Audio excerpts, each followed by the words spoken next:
El buscador es lo buscado, por Ramesh Balsekar. Vino a burlarse y... Cuando uno participa en los diálogos entre Maharaj y sus visitantes durante cierto tiempo, se queda asombrado por la diversidad de preguntas que se plantean, muchas de ellas terriblemente ingenuas, y de la espontaneidad y soltura con que Maharaj surgen las respuestas. Tanto las preguntas como las respuestas se traducen con tanta exactitud como es posible.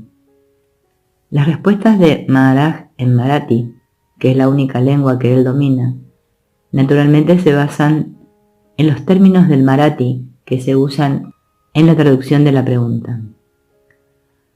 En sus respuestas, empero, Maharaj hace un uso muy hábil de las palabras del Marathi, empleadas en la traducción de la pregunta, ya sea con juegos de palabras o con ligeros cambios en las palabras mismas, dando lugar a interpretaciones que algunas veces son por completo distintas del sentido que tienen rutinariamente. El significado preciso de tales palabras no podría nunca mostrarse en ninguna traducción. Maharaj admite en forma abierta que por lo general hace un uso claro y directo del Marathi con el fin de poner de manifiesto el nivel mental del consultante, así como el propósito y el condicionamiento que subyace en su pregunta. Si el consultante toma la decisión como un entretenimiento, aunque sea de nivel superior, Maharaj está dispuesto a unirse a la diversión, a la falta de algo mejor y de mejor compañía.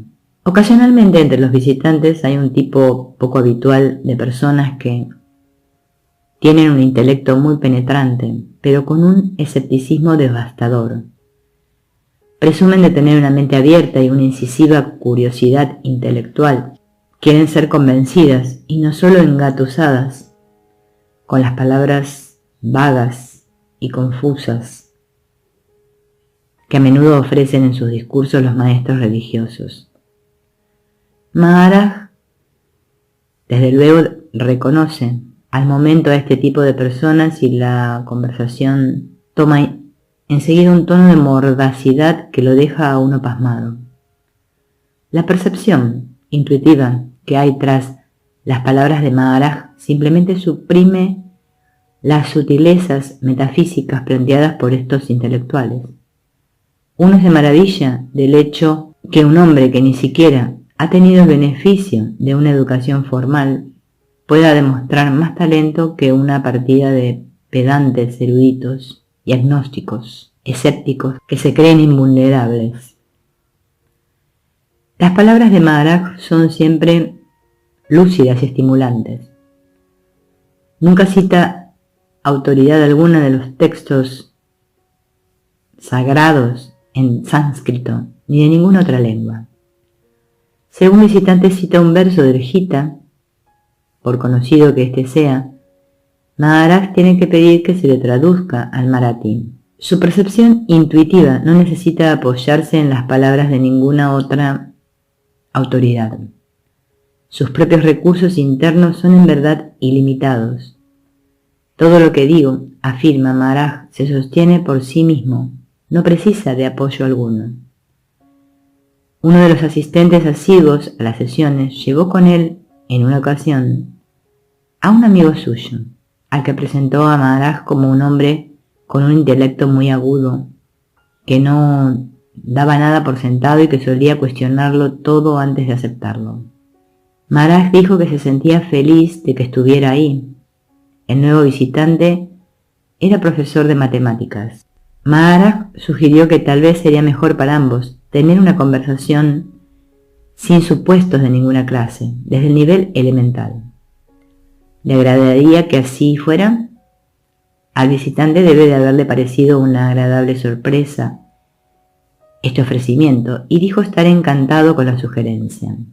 Entonces Maharaj le dijo: bien, dime, tú que estás sentado frente al aquí Y ahora, exactamente, ¿qué crees que eres tú?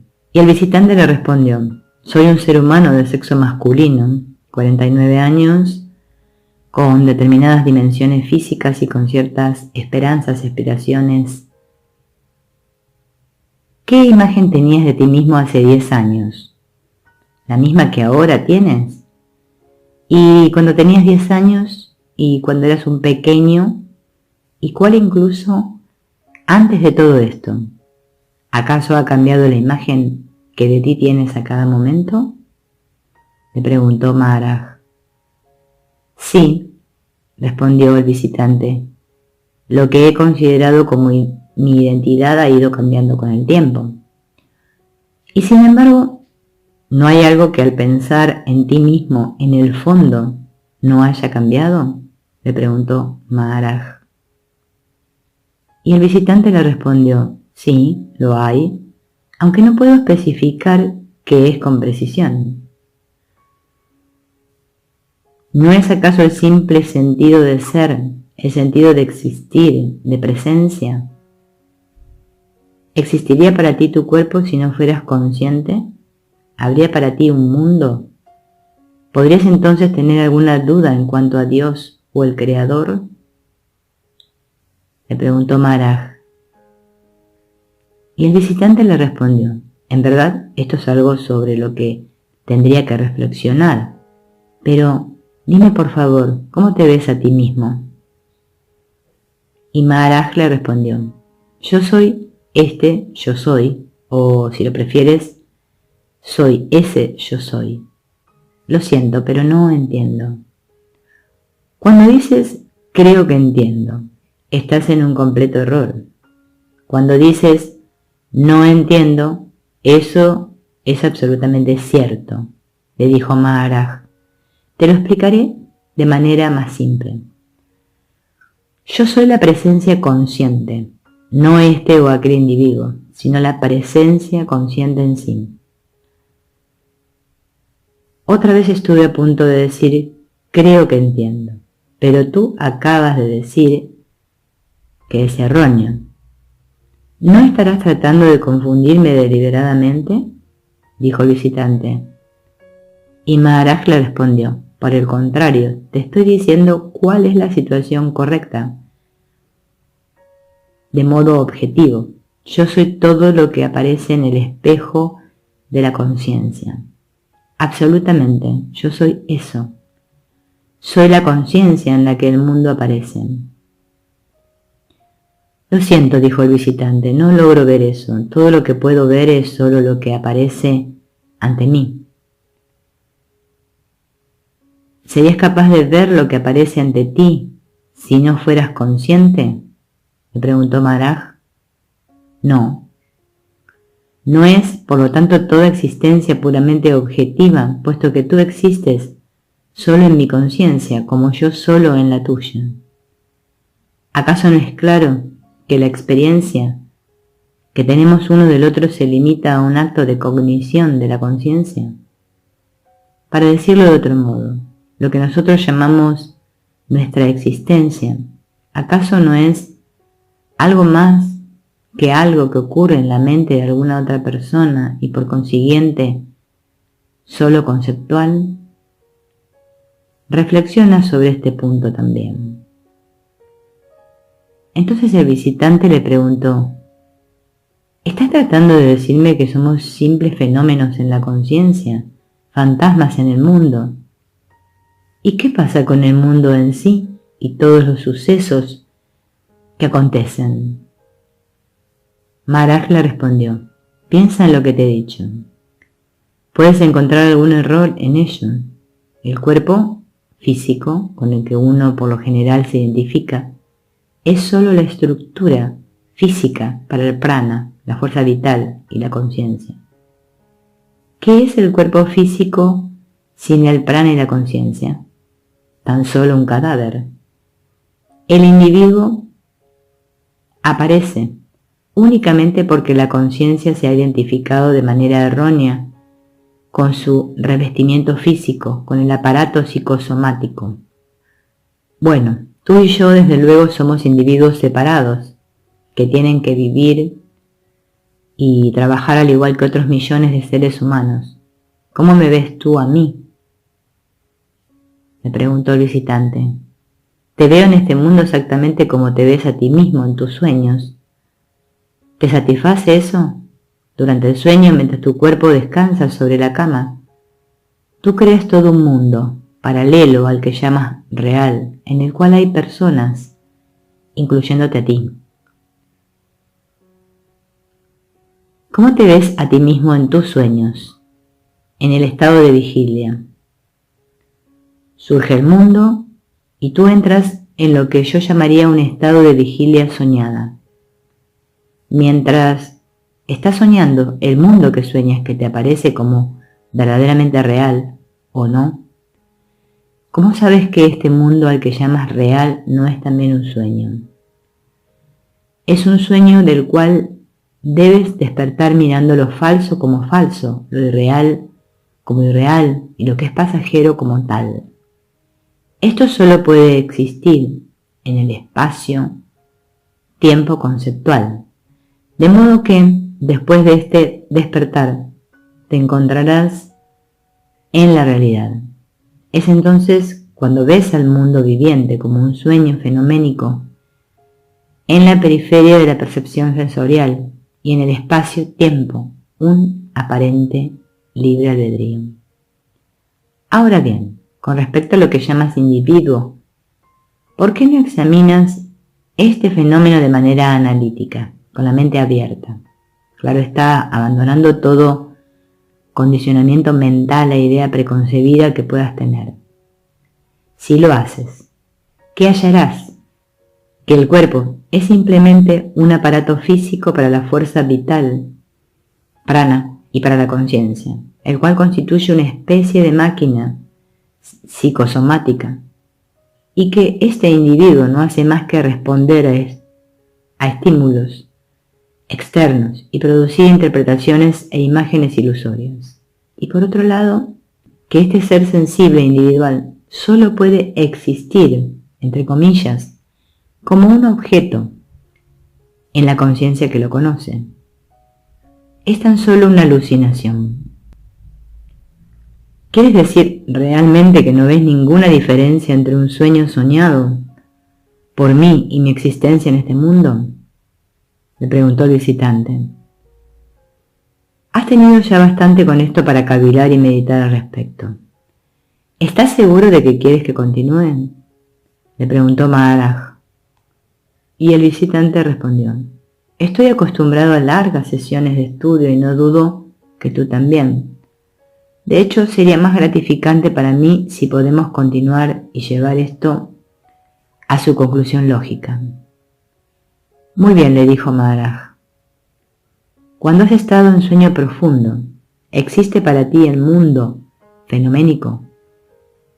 Puedes imaginar de manera intuitiva y natural tu estado prístino, tu ser original, antes de que entrara en ti esta condición de cuerpo-conciencia, sin que tú lo pidieras por sí sola. ¿Eres consciente de tu existencia en este estado? No, ciertamente. La manifestación universal ocurre solo en la conciencia, pero el iluminado tiene en el absoluto su centro de visión.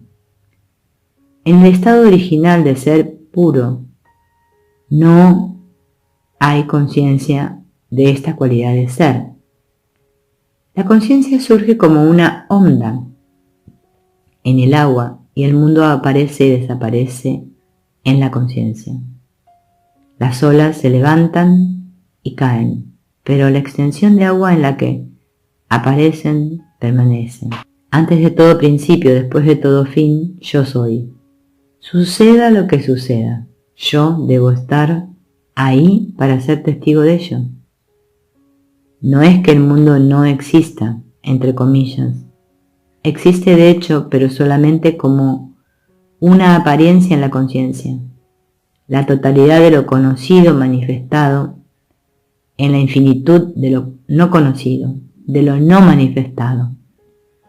Lo que comienza debe terminar, lo que aparece debe desaparecer. la duración de la apariencia es algo relativo, pero el principio es que todo lo que está sujeto al tiempo debe tener un fin y por lo tanto no es real.